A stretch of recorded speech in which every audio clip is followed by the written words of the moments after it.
காலையில் எந்திரிச்சதும் பாதத்தில் சுருன்னு ஒரு வலி வருதா?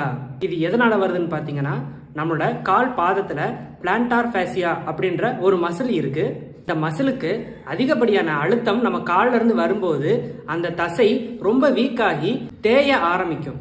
ஸோ இது எதனாலலாம் வருதுன்னு பார்த்தீங்கன்னா, நம்ம சரியான செப்பல் போடாமல் இருந்தாலோ, இல்லை அதிகப்படியான அந்த ஹார்ட் சர்ஃபேஸில் நடந்தாலோ, இல்லை ரொம்ப நேரம் நின்றுக்கிட்டே வேலை பார்த்தாலோ இந்த மாதிரி ப்ராப்ளம் வரதுக்கு அதிகப்படியான சான்சஸ் இருக்குது.